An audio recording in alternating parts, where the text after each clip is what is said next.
We begin the new Masechta, Sotah, which the title of the Masechta is it's actually the terminology is used for both the definite adulterous woman but it's generally used for the suspected adulterous woman, which the first half of the Masechta discusses the Sotah, all the different halachas relating to it, regarding how she becomes a Sotah, what to do when she becomes a Sotah, the consequences of being that, the karbanos of the Sotah, and the second half actually then segues into other areas of halacha because it discusses namer mechalashon, that it can be said in all types of languages, which is the parsha of the Sotah, that they tell her all the different warnings, and that it gets us into different areas of halacha that are also related to this concept of nemers b'chalashon. There's many different halachas of different contexts that relate to that concept.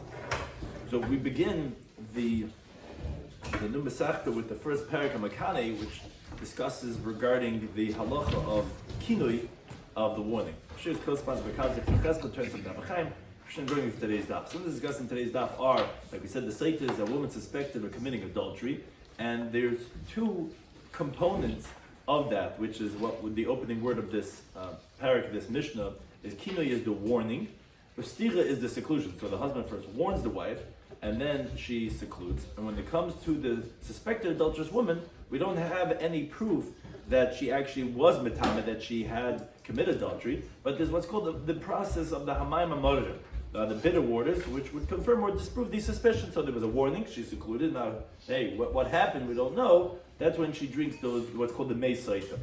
Some other terms that constantly discussed in today's daf are mezavin leil adam, the well-known Gemara in the beginning of Masechta Sotah that talks about a shidduch, how a person's mate is prepared for him. Is it through a person's mazel, or is it kefei ma'asav, or is it according to his actions? The halach of aegis ledvar erva, which we learn now dava mimamin, that generally you need to have two witnesses to create a verification of adultery. Also, there's a machlekes in the Gemara. Is it forbidden to go ahead initially and warn one's wife, or is it something that's permissible to be done, which relates to kinui b'zman hazeh? A person has to be careful not to warn his wife, because since we don't have the mei Sotah anymore, the wife might be prohibited depending on which shita you hold, like if you're going to give the wife a warning not to seclude with that man. And also the well-known concept that's brought in Rashi al-Torah, Lama nismach parshas Nazla parshas Sotah, which we also have the Masechtas, and in the Torah, the parsha of Nazla is near the parsha Sotah.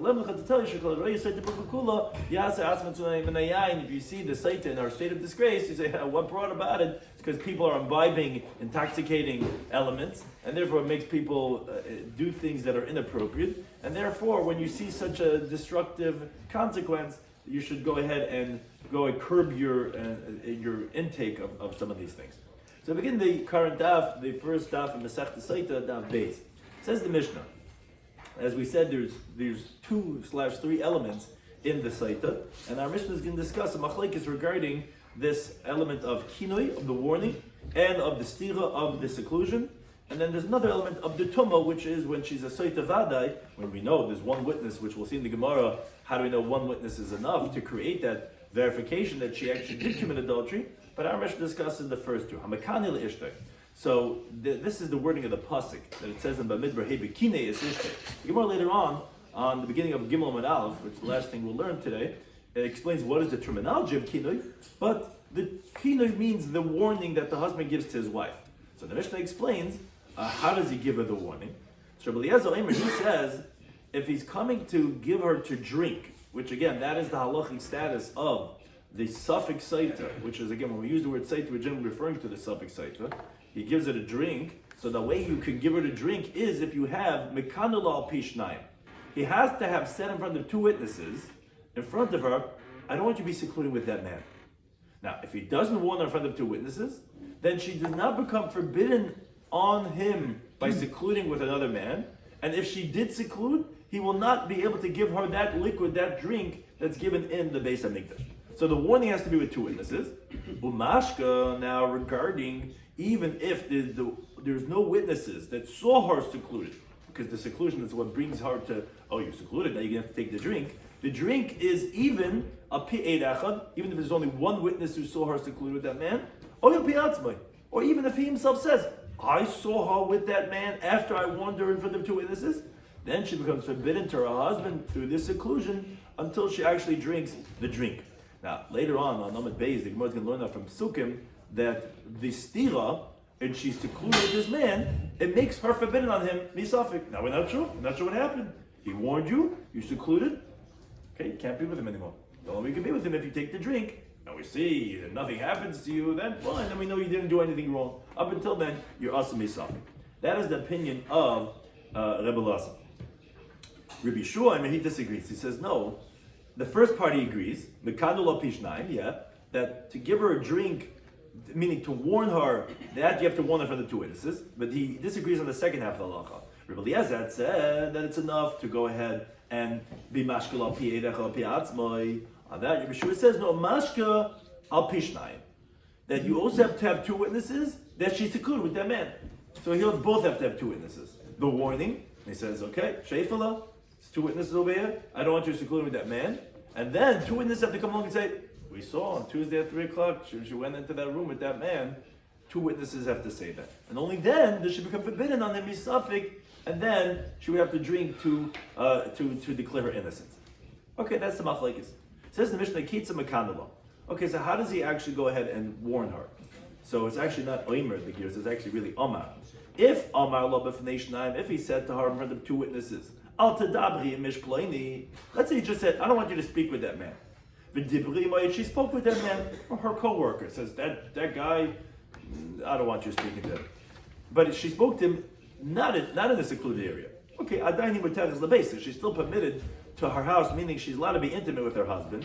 And if she's the wife of a kind, she's allowed to eat truma. This didn't make her enter any saita if he warned her not to speak with a man. There's nothing wrong, at least in regards to the Pasha Saita, having spoken with a man. But if but let's say she went into him in the private secluded area,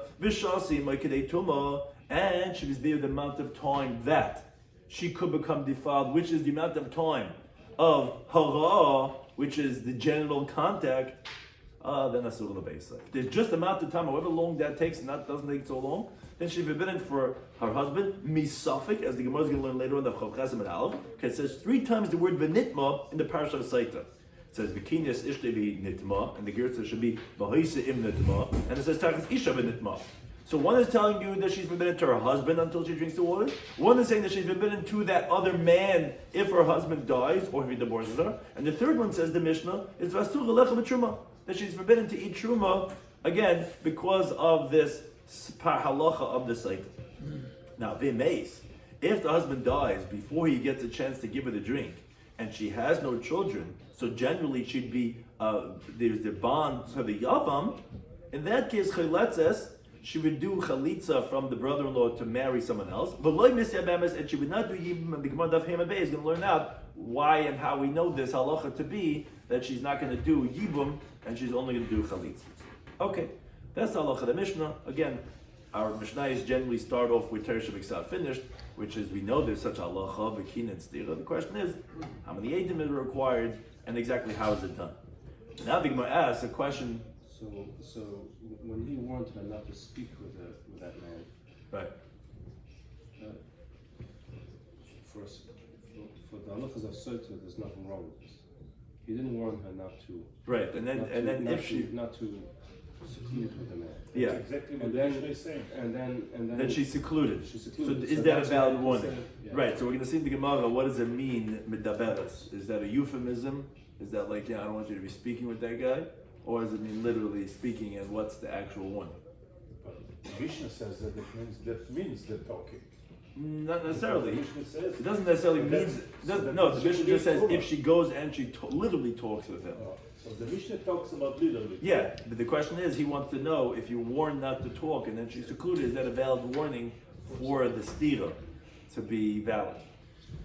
So now the Gemara says, Mechti, let's see. Tana minaz. We just, the order of the Mishnayos are, like we had our Masechta, we just were Messiah yesterday, Masechta's Nazir, and then we're learning Masechta Saita. So the question is, my Tana, what did you learn in Masechta's Naziris that's similar to the Saita, the Katani Saita, that you learned the Masechta Saita after the Masechta of Nazir? Says the Gemara, that's Kedi Rabbi. Why is that like Rabbi? Because the Tana, the Brisa. Rabbi Ami says, Lama nismucha Parshas Nazir Parshas Saita. Why do we have the Parsha of a Nazir after and why is it near it? Because then you have after it the parsha of after the parsha of Saita. To tell you in the Torah, it's near each other. To tell you, whoever sees the Sotah in her state of disgrace and of her shame, where they disgrace her, like the Mishnah teaches later in Avzayim Abayz, that they tear her garment, they tie like some disgusting rope above her bosom, and therefore, if you see the Sotah in such a state, he should separate himself from wine as a nazir, because wine brings to levity, to lightheadedness, and that's what causes people to do things that might be inappropriate. And therefore, if you see the Sotah b'kukula, should be yaza atzma min hayayin. So says the Gemara, wait a second. If that's the case, so then the listening Sotah, v'hada listening nazir.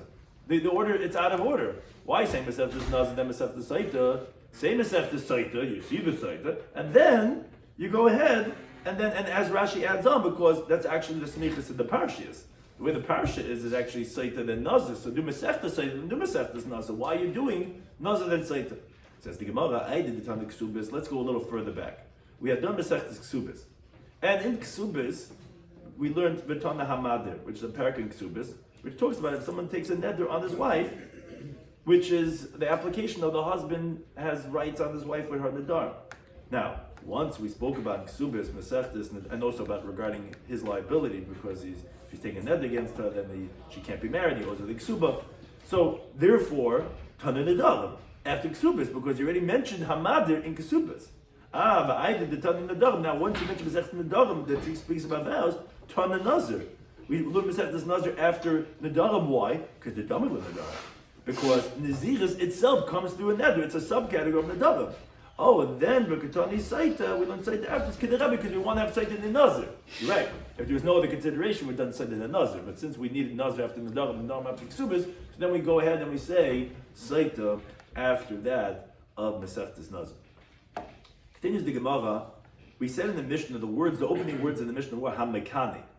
The one who does Kinui, then this is the halacha. Now, it sounds like, says the Gemara, the evident. It sounds like only after the fact, then that will be the halacha. Like it's chilulay, initially not. Because from the fact that it didn't say, how did you kinui al pishnaim? It doesn't say that this is how you should do it. Okay, as I taught that. Says the Gemara, because the Tana of our Mishnah holds, it's forbidden to go ahead and do kinui, meaning you're bringing yourself to a fight, and he's also bringing his wife to a state of disgrace. Even if she's tahira, she's going to go through this whole procedure that's going to be disgrace. And therefore it's forbidden for a person to do this kinui. Now the Gemara introduces a well-known Gemara that many Sheva Brachas Torah are mentioning this Gemara. Amar B'Shmuel bar Rabbi Yitzchak. It says, Kava Pasach Resh Lakish B'Sotah. When Resh Lakish would come to Darshan on the Parsha of Sotah, Amar Hachi, he would say like this. And this is actually related to the teaching we just said about Asal Kanas, what the state you're bringing your wife to. You would think, maybe it's a mitzvah. What do you mean? Look what she did. And say, no, you're not such a tzaddik. We don't pair up to a person, a wife, myself, only according to his actions. Meaning, a tzenua is for a tzaddik. If she's a prutza, you think you're going to go on this holy war against her, that's for the rasha. So if you're having a wife that's a prutza, then you're a rasha, says Resh Lakish. Like says the pasuk in Tehillim, Ki lo yanuach shevet harasha agar latzadikim. Because the scepter, the stick of the wicked does not rest on the portion of the righteous. Meaning, the wickedness of the rasha is not going to be paired up with the portion of the tzaddik. And if it is, then it's a sign about you too. And that's related to the previous teaching of like asal kanas. I mean, don't think you're great at tzaddik when you're fighting your wife and disgracing her and putting her through this whole thing, because you're paired up with the same thing. As the Gemara says, it's the same idea. Amar Rabbi Shloimy, and this is the famous teaching, the caution, and it's hard, so to speak, in front of Hashem, L'zavgan, to pair them together, meaning, what we said is Lefi Maisav, it's as difficult Kikris Yamsuf, like the splitting of the sea, which was changing the order of Bereshis. Which, in a way, that's really what the Rebbeinu Shalom does throughout the whole world, is that he pairs things together, and that he keeps on recalibrating the Rubik's Cube, because of people changing who they are, and then they have to be matched up, that everyone has to meet people in their life accordingly. So although he set up the world, what does he do since then? he is mezavik zivugim, and that's because he's pairing up people, and the ultimate, the archetype of that is the couple, is the husband and the wife. So therefore, that's like Kriyas Yamsuf, where he's changing Ma'aser Bereshis. That's the same thing over here when it comes to a shidduch. Shnamite says the pasuk in Tehillim, Elikim Moshe b'chidim beisa. God brings the individuals to the home, meaning he takes an individual man, an individual woman, and he pairs them together and he brings them into a house. He takes out those who are locked up in an appropriate time, meaning he took out the Jewish people from Egypt in an appropriate month. It's the spring. It's not too hot. It's not too cold. Like Pesach time.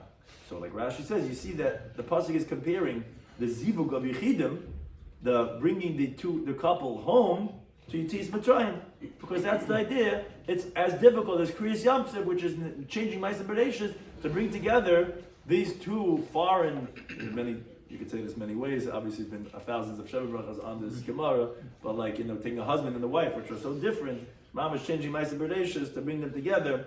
But Al Kapanim, it's the same idea. It's Kafi Ma'asav, the person that God. That's why Rashi says it's so hard to pair them together, because Hashem has to calibrate exactly according to where the person is when he's in Shidduchim, that's the type of wife that he should be getting.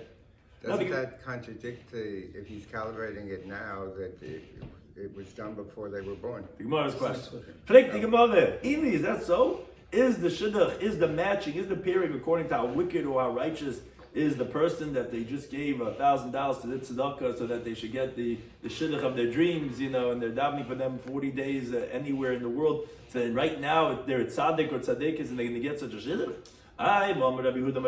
He says that well-known teaching our boy 40 days before the formation of the child, before they even formed. We don't know about how wicked or righteous they're going to be. That says the Gemara, and actually Maritzchi says in the words that this is b'chol yoim v'yoim, that every single day, bas kol yotzes v'mechas, the heavenly voice comes out and says, it calls out his partner, and it says bas plaini leplaini, the daughter of that man is for that man. Base plaini leplaini, everyone leaves out this next one, but it's also this house is for that person, and so the plaini leplaini, and this field is for that person. Now Rashi asks a question. He says, wait a second. Isn't everything revealed in front of Hashem? Doesn't he know the future? So if he knows the future, so he knows the tzidkis that you're going to have when you're going to be in shidduchim age.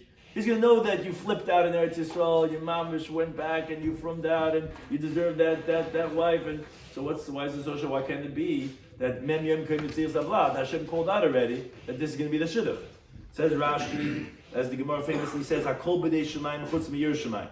Everything is in the hands of heaven except for the fear of heaven. Like the Gemara says, Nidab Tezayim base. That you have a malach that's in charge of conception. And he takes the droplet of the seed of the semen of the father and he brings it in front of the Rebbeinu Shalom and says, this droplet, what should be with it? Should it be strong or weak? Should it be smart or foolish? Should it be wealthy or should it be poor? And Hashem says regarding each one what it's going to be. But Tzaddik v'Rasha, he doesn't say. Because that's not the Dei Shemayim. So the Bach adds on words, but he doesn't finish, which makes it very difficult. He says, so even though it's all revealed in front of the Rebbeinu Shalom, but since it's dependent on the person's actions, he says, I afsher, and it doesn't say the end. So it just says, Bashar Chasa. But come on, you leave it to your imagination. So how does that answer the question? That even though Hashem knows, right? But Lamaisa, you get to choose. It's Kafi Maisa. So therefore, it wouldn't be appropriate really to say that it's Kafi, that it's a bas plain laplain, that it's a hachraza, because the ma'isa is kfi ma'isa. So the Gemara answers like kash. It's not difficult, and this is what's about to be answered. Is also much discussed about what it means, but ha bezugrisha. When it comes to the first shidduch, and again, what does the first shidduch mean? Does it mean you can lose your basherta? But the first one is lefi hamazal. That's the mazel of a person. Hashem. What does mazel mean? Mazel doesn't mean luck. Means the flow. The word noizl means the flow. It's the divine flow. Hashem wants the world to run a certain way. When this droplet came in front, he said, yeah. This is going to be Azoy. He has to marry that woman. That's the first shidduch. But the second shidduch doesn't mean the second one that you married. Doesn't mean the second, opportunity, because the first one was not there. But be that as it may, that's according to the person's actions, and that's kashla zavkin because it's not really his zivug. It's not bazugay. So Hashem's gonna recalibrate everything. I had this planned out, and suddenly you throw them out on me, and then like, okay, this girl is obviously not gonna be good for you, and I gotta like scour the world. I gotta refix. Okay, guys, we're doing this over now. Like, mix it up. So that's, so to speak, Kashav again. It's not really hard. It's just l'saber haza'izin. That's like Kriyas Yamtzev. He's being meshana the seder of Bereshis, which Tosfos just points out that this of Koid Mitzir Sablad. He says that it's even before the boy is even formed, and whether the girl is born yet or not, it doesn't make a difference. But 40 days before the boy that's when the hachraza, when the announcement comes out. Now the Gemara goes back to halacha the Mishnah. The Mishnah said we had a machlokes regarding this halacha of kina and stira between Rabbi Elazar and Rabbi Yeshua. So we said in the Mishnah, Rabbi Elazar, he says, the warning has to be, and that everyone agreed to, the warning has to be with two Eidim. We had a machlokes between Rabbi Elazar and Rabbi Yeshua when he wants to give her to drink, meaning the stira, when she concealed, when she was secluded with this man, is it enough with one witness, or even the guy himself, or do you need to have two witnesses? That was a machlokes. Says the Gemara, okay, but ad kam le pligi, where do we find this machlokes in our Mishnah is ilbekina b'stira? It's only regarding the warning and the seclusion. In other words, we only understand from the machlokes that you need to have two witnesses, meaning, Rabbi Elazar said you need to have two witnesses by the warning, and Rabbi Shua said you need to have, even by the seclusion, two witnesses. Aval b'tumo, but regarding, if you had witnesses, let's say, by the warning and the seclusion, and you have one witness who says, yeah, I saw actually through the window, I saw that she had committed adultery with this man. There, everyone agrees that one witness will be believed, and therefore, if she's believed, she's not going to be able to drink the waters. Rather, we are committed that she had committed this crime, and she leaves it out of ksuba. She's forbidden to her husband, to that man, and to truma. She's done. The whole thing that we're saying that you need to have two witnesses is kinur and maybe stira, but tuma, which is the third element, which is the actual deed, that one witness is believed. If it's not me, this is what we learned in the Mishnah later on the Flamen Alpha Al. In Echadem, if one witness says, Ani re'isi shenitmiz, I saw that she was metame in that seclusion, which this is what's called the Sotah Daf, meaning we have a definitive conclusion to this. Yeah, lohaisa shaita, she wouldn't drink, because we believe Eid Echad when it comes to the vadois of the Sotah. It could be the Baal also? No. But he could be by the stila, according to Rabbi Eliezer. He could say that, yeah, I saw her secluded. Now, where do we know biblically that one witness is believed by the tumah of the stila echad dekinoi to say that she had committed adultery? How do we know the one witness is enough? So the Gemara, it's a little bit complex, but you have to help couple a little bit. Talking about Linda Brisa.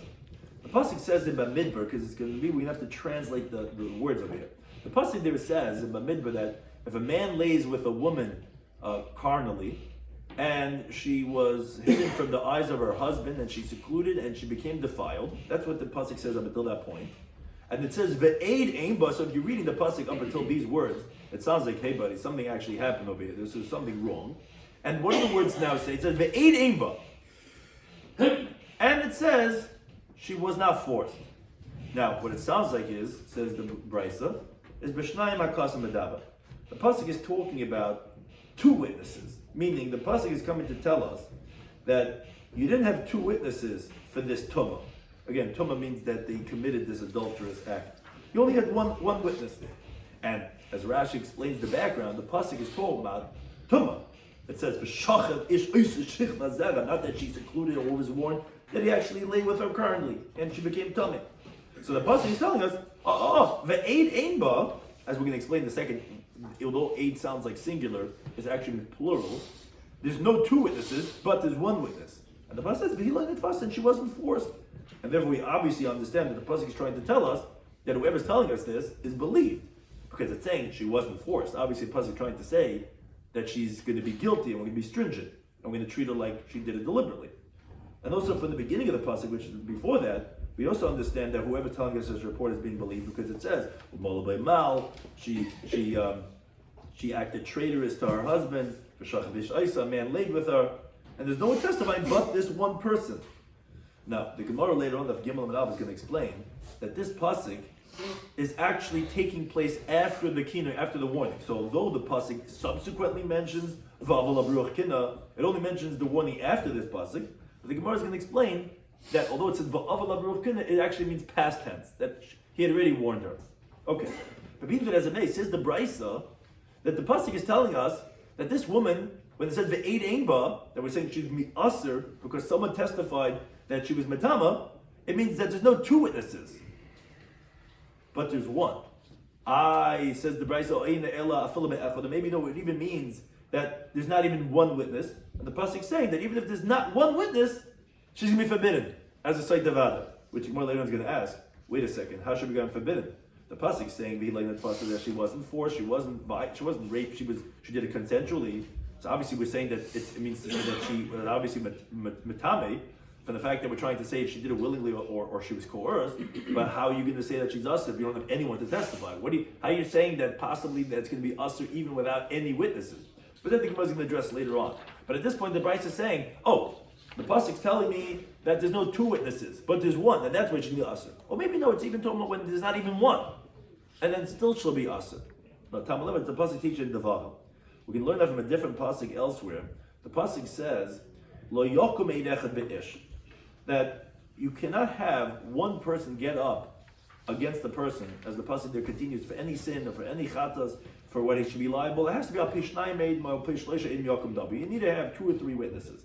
One witness is not valid. Now, from this pasuk we see, as we're going to continue to explain, that wherever it says the word aid in the Torah, it actually means, although the word aid sounds like singular, but it's a unit, it's a singular unit, but that unit is of 2 witnesses. And therefore, again, back to our pasuk, when it says the aid ain't ba, there was no aid. It meant the unit of testimony, which is 2 witnesses, but there was one. And therefore, we're going to see that with one witness, you could actually verify the tumah, to say she's a Sotah Vada and she cannot drink the Mei Sotah. Where do we see? Because this pasuk says, Lo yokum eid echad be'ish. Says the Gemara in the days, wait a second. I already understand for the fact that it says Lo yokum eid be'ish, that there shouldn't be an aid on a person in regards to any testimony. And it doesn't say eidim in the plural. Don't I know that it's one? What are you saying the extra word aid echad? The inference is, because if I only said the word aid, it would actually mean 2. Because aid is singular of a unit of testimony. Now, testimony is 2 witnesses. So this is a building block that wherever it says in the Torah the word aid, it actually means 2 witnesses. Until the pasuk specifies, like it did in that pasuk regarding testimony, that it's 1. But up until then, actually means 2. Now says the Gemara, now we could go back and explain what we had mentioned regarding how we darshaning this pasuk of Eid Einba. Because what's the Torah telling me? It's telling me that, the Torah is telling me when it says the Eid Einba, we just established the premise that what the word Eid means, as we learned from the pasuk Eid Echad, the word Eid means 2. But the Torah is telling me, Trei lesba, you don't have 2 witnesses. Elachad, you only have 1. And that's what the pasuk is ending off by saying, and she wasn't forced. You weren't forced, you did it consensually. Surah, you can be forbidden. That's the source of halacha that you see that for tumah to be established, which again, sometimes the word tumah is confusing. Tumah means they did the act. And we know that she was mazana. And because usually you only have a warning and you have a seclusion. We don't know, it definitely looks bad, but okay. But you have tumah with eid echad. Eid echad, where do you see eid echad usually works? Yeah, because it says ve'eid einba. The pasuk is incriminating her, saying a man was laying with her and she was secluded, she became tamei, and she wasn't forced, and ve'eid einba. It sounds like it's we're incriminating her. But you're saying there was no aid, then what are you trying to say? I said there's no 2 aidim, but there was 1 aid who says, I saw them commit adultery. That's the source for the halacha. Says the Gemara, wait a second. Okay, I got your whole pshat. But now the Gemara has a question on that whole pshat. Okay, you're telling me the reason because it says in the pasuk that you shouldn't have one person get up against a man. From that pasuk, you're proving that the other pasuk of Sotah, the Eid Einba, means two witnesses, right? We have to establish from the pasuk of somewhere else, a different context of testimony in general, that it says eid echad. You could have said eid. When you say echad, to say eid means two, and that's why when you wanted to mean one, you said eid echad. Now I know that eid ein ba means there's no two, but there's only one. Says the Gemara, what was your havamina? Halavochi, you tell me, if not for that source, havamina, I would have thought to say that eid, when it says over here in the pasuk by the Sotah, when it says the word ve'eid ein ba, that I would have thought to say that chadu, that is meaning when it says eid ein ba, there's not even one eid, and the pasuk is incriminating her. This is where it gets a little bit hard just to read, like this next few lines. I don't understand. But if there's not even one witness, how's she going to be forbidden to her husband that you can't even drink the Mesaita that you were considered Tomei if there's no witness? It's just a Kina and Stila. So, what was your Havamina? You told me, because I have the limud and I know 8 means 2 and it means not 2, but what other one? And what if you didn't have it, what would you say? Well, skazok that 8 ain't means there's not even one witness, then how should become a Tomei? So the Gemara is asking on this Havamina. Says, no. It's a good havamina. I need a limud. Itzrich, it was necessary to have this other pasuk of Yokem Eid Echad to reveal on our pasuk and to let us know that there's no two witnesses, but there is one, and that one is believed. Why? Because if not for that, I would have thought to say that maybe, in general, when it says the word Eid, it actually means one witness.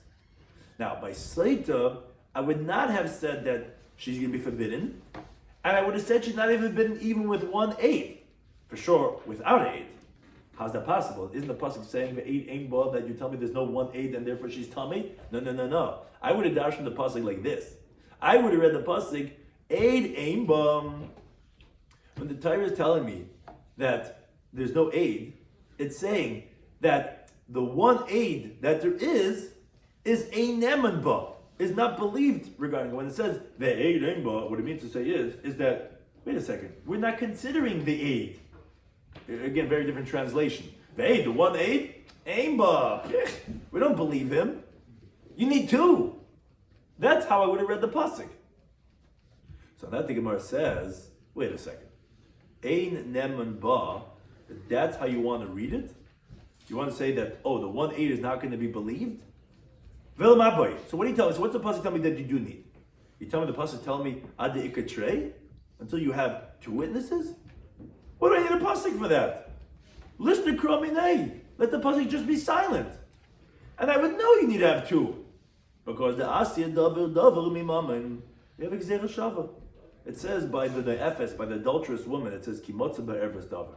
If you find regarding her something that she had committed adultery, therefore you're going to divorce her. And it says by dinim mamanis, al pi shnei eidim yakum davar.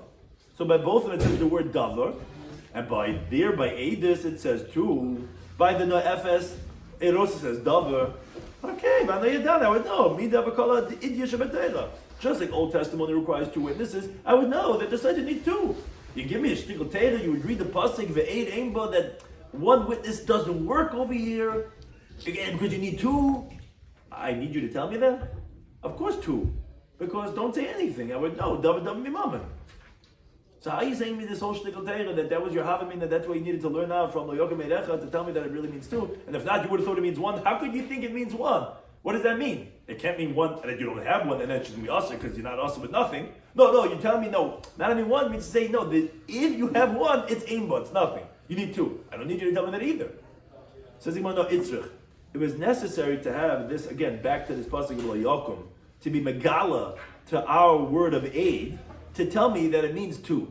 Why? Because if you didn't have that revelation, then I would have thought to say that maybe the word aid actually means one, because it's singular. It means one witness. And he would not be believed regarding the woman, and that's what the pasuk is coming to tell me. That aid ain't, but that we don't believe one aid. So then we asked the question just before. It says, why do I need a pasuk for that? I know you don't believe Eid Echad. You need two witnesses because you learn on David and Mimaman. Says, no, I would have thought to say that Sotah, this woman, after the husband warned her, after she's secluded, then one witness comes along and he testifies, says, hey, I actually saw when they were there in that room alone, I saw that they were Mazana. Oh, I would say maybe that's shani, maybe that's different, and maybe it is appropriate to believe him because they're aglayim ladavar. There's indicating factors. Hey, it really sounds pretty bad. The husband warned. We have witnesses that she was secluded. And then one guy comes along and says, I actually saw it. She was warned and secluded. Therefore, I would have thought to say that we would believe one aid, which we actually do end up believing, but we're saying in the Havamina about what would have thought to say, that I would have thought to say on that side, is to say that I would have thought that, no, if I didn't say anything, I would have thought that you do believe Eid Echad. Therefore, I need to say the Eid Ein Ba that you don't believe Eid Echad, and that you do need two Eidim. That's the other side. And that's why I need to have the pasuk of 8 over here to tell me that no, 8 means 2, and 8 Ein Ba means that there's no 2, but there actually is 1, and to say that you are also with 1. The Gemara is just asking the other side, what do I even need this whole limit for? Why would it happen? No, I would have Avmina. That no, it has to tell me that you don't believe Eid Echad because I would have thought that you do believe. Because of that's something that you know it's not good enough for 1, you need 2. But again, we don't pass on that. We say that no, pasuk tell me that there's not 2, but there's only 1, and 1 is believed because actually from that same svar. It says the Gemara, wait a second. Can you really say this? That if the Torah didn't reveal that whenever it says the word aid, it means 2. I would have thought to say that when it says aid ein ba, it means the ein neman ba. That if the pasuk is coming to tell me that 1 aid is not going to be believed. Wait a second. That means to say the pasuk is telling me el kula, a leniency. So, oh, by the way, for aid ein ba, we're not going to believe you 1 aid. You got to have 2 aid. That's a leniency. It's coming to tell me that's. You would have thought maybe a glaim but 1 aid would make it usher, which it does, but there's on the other side of the Gemara. No, Kamash only need 2. That Bashar, you tell me that she's permitted with 1 aid? But read the whole pasuk. You know, when they teach you in class in the elementary school, you have to get contextual understanding. You want to know what a word means, look at the whole sentence. Now, but the pasuk ends off by saying, she was not forced. What do you mean? Obviously, it's Pasha. The pasuk is coming to incriminate her. Say, look, sir, they had lain together and she wasn't forced. So it's obvious the pasuk is saying that we're incriminated. We're saying that she's tummy. So how could you tell me at the end of the pasuk vila netfasa on the words right before the eid ein ba? The eid ein ba is trying to say a leniency. So what are you telling me a chumrah that she wasn't forced and she did it consensual? As Rashi explains.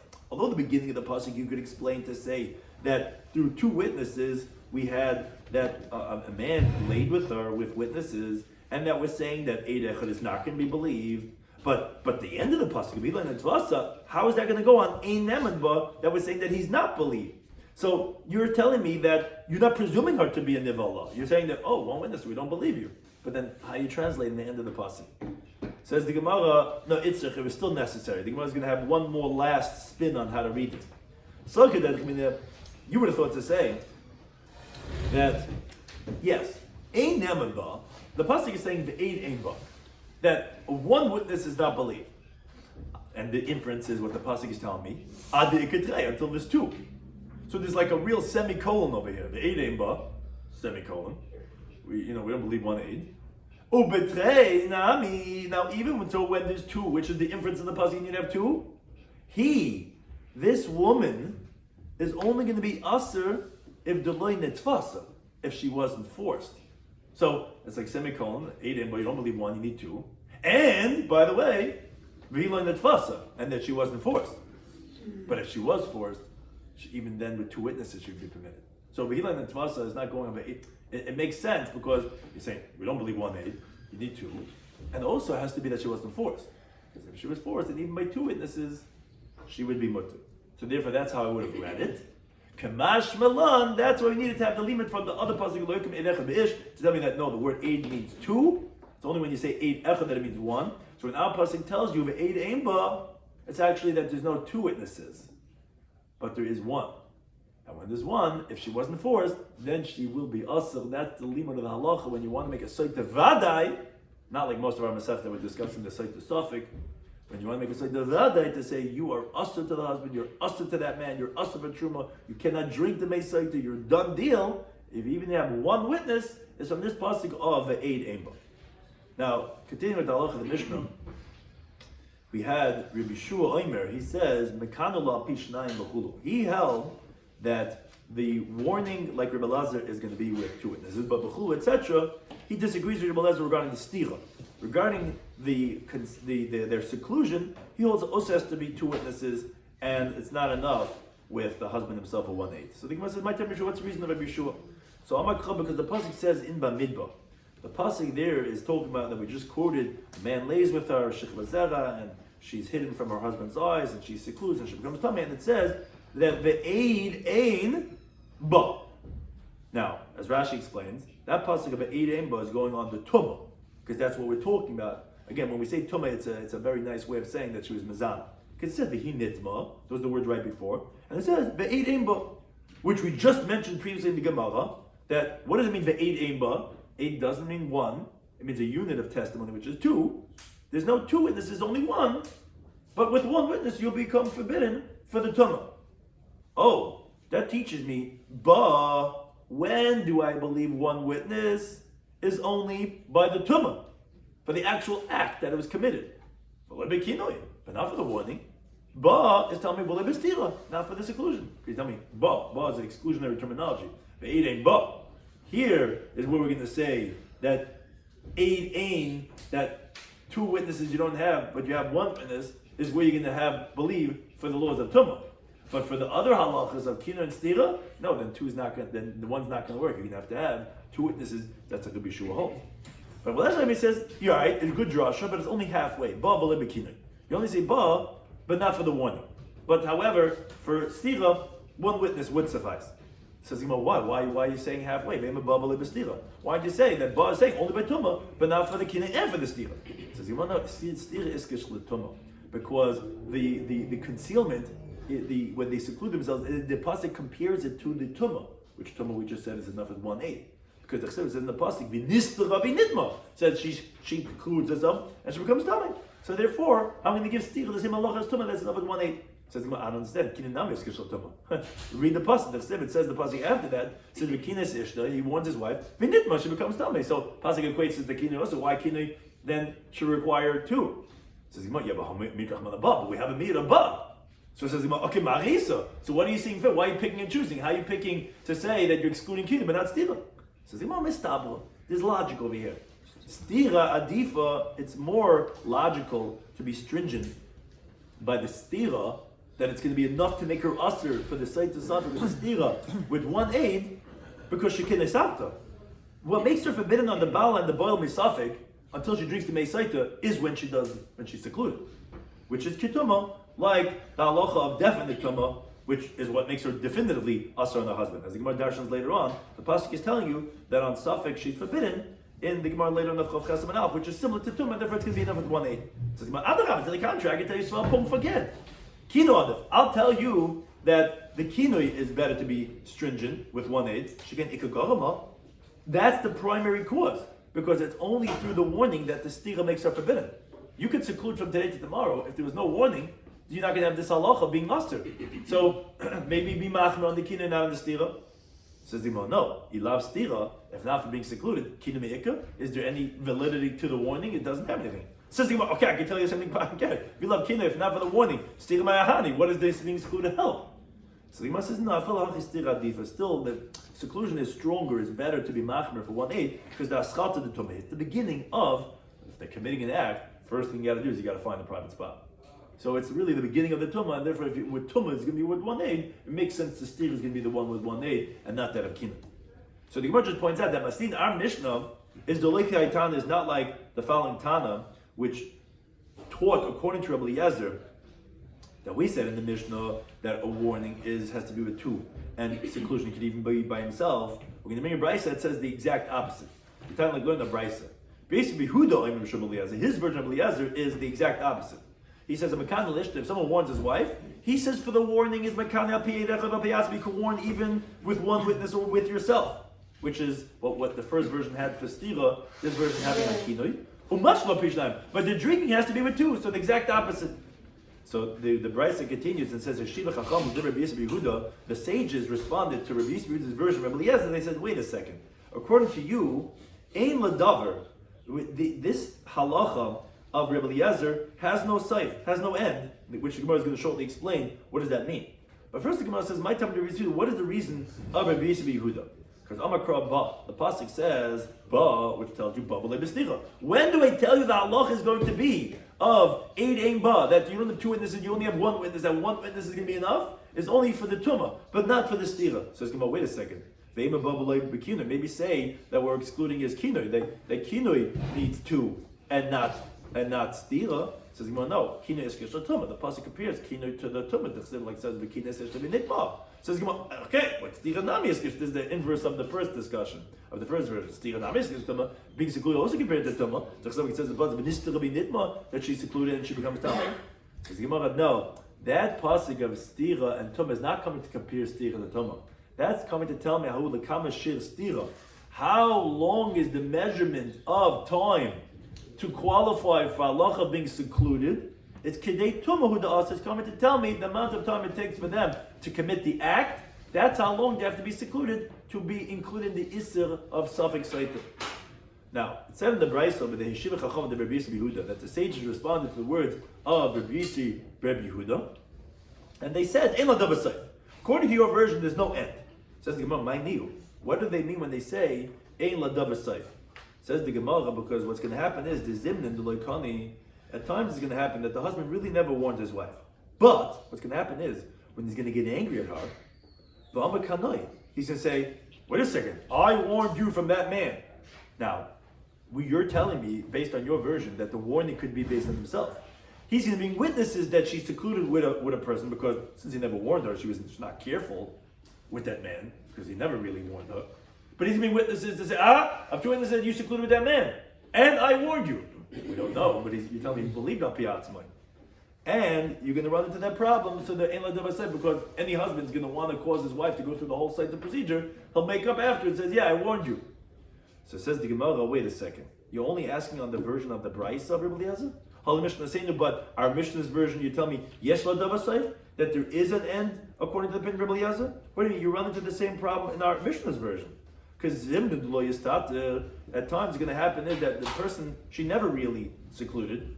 But you're telling me that in our Mishnah's version, you need the warning with two witnesses, but the stira is even al piyatzma al piyedechad. So what's the difference?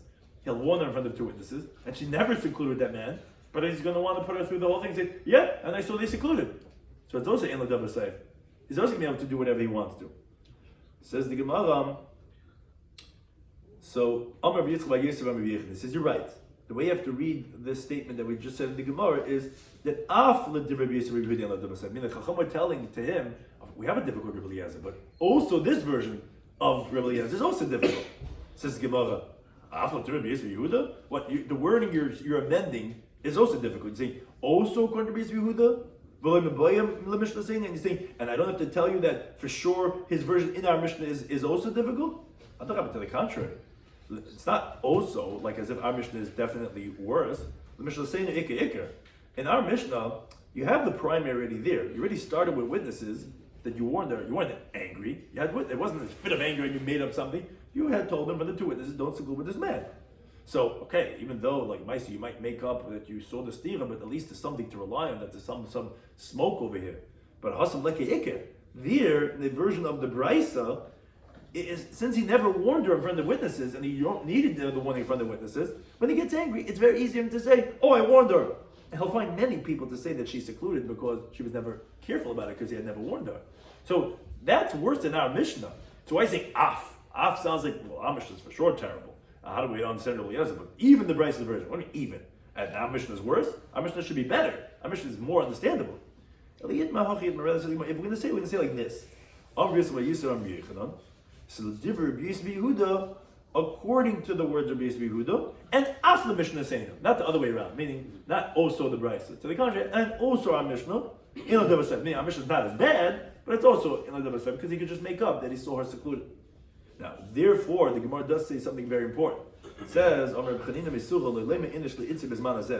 a person should not tell his wife in the current times where we don't have a Beis Hamikdash, even between him and her, where there's no other Eidim, he shouldn't tell her, don't seclude with that man.